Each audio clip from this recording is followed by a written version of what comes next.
A 35-year-old woman presents with a 6-month history of new onset virilization. Her menstrual cycles ceased, and her voice pitch noticeably dropped. She reported bothersome coarse hair spreading from her chin to her chest. She denied taking any medications, supplements, or exogenous steroids, and was otherwise healthy. On exam, vitals were normal, but temporal hair recession and terminal hairs on her chin and sternum were noted. A prominent laryngeal contour was observed, and a pelvic exam revealed clitoromegaly. No Cushingoid stigmata, café au lait macules, thyroid enlargement, or proximal muscle weakness were present. Considering rapid virilization and secondary amenorrhea, which primary source should we investigate first? Adrenal, ovarian, exogenous, or pituitary? Initial differentials include ovarian causes like androgen-secreting tumors or ovarian hyperthecosis.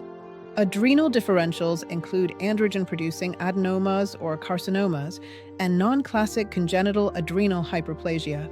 Pituitary causes rarely lead to isolated virilization, and exogenous factors were denied and corroborated by toxicology. First lab results showed a negative beta-HCG, ruling out pregnancy. Total testosterone was markedly elevated at 232 nanograms per deciliter, above the concerning threshold for women. Free testosterone was also clearly elevated, supporting hyperandrogenism.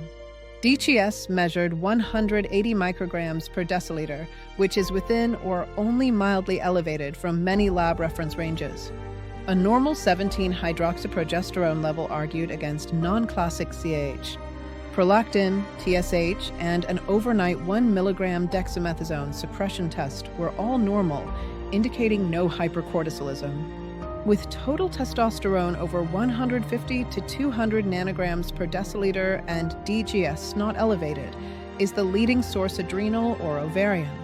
COS is less likely given this patient's rapid virilization and high testosterone. For an adrenal neoplasm, we would expect disproportionately high DHEAS, often exceeding 700 micrograms per deciliter. Since her DHEAS was not high and cortisol screening was negative, an adrenal source is less likely. Normal 17-OHP levels argue against non-classic CAH, and no cortisol excess makes pituitary/Cushing disease unlikely. Exogenous androgens were denied and toxicology results were negative, ruling out this cause. We now have rapid virilization and markedly high testosterone with non-elevated DHEAS, a critical clinical hinge point. This biochemical fingerprint strongly favors an ovarian source, such as an androgen-secreting ovarian tumor or ovarian hyperthecosis. Before invasive procedures, the pivotal next test aligning with this profile is pelvic ultrasonography. Transvaginal ultrasound identified a 2.8 centimeter solid, hypoechoic right ovarian mass with peripheral vascularity. No ascites was present, and the contralateral ovary appeared normal. These findings are consistent with an androgen-producing ovarian tumor, such as a Sertoli-Leydig cell tumor. Gynecologic oncology proceeded with surgical management, leading to a definitive resolution. Pathology confirmed a Sertoli-Leydig cell tumor, providing a clear diagnosis. Postoperatively, her testosterone normalized, menses returned, and virilizing changes gradually receded. Abdominal CT is appropriate when DHEAS is markedly high, suggesting an adrenal origin, which was not the case here. Adrenal vein sampling is rarely a first step, reserved for complex localization after initial imaging. Ovarian vein sampling is also rare and invasive, considered only with strong ovarian suspicion and negative imaging. Pituitary MRI was not indicated due to the absence of biochemical or clinical evidence of pituitary ACTH hypersecretion. Take-home message 1.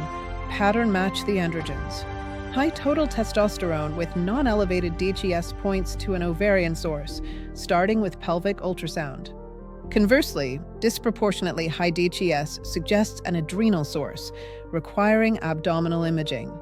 Take-home message 2. Speed matters. Rapid virilization strongly suggests a tumor rather than POS. Take-home message 3. Screen smart before you scan. Let labs direct your imaging choices.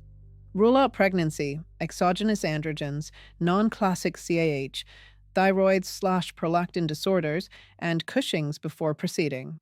Finally, take-home message 4: vein sampling is not first line.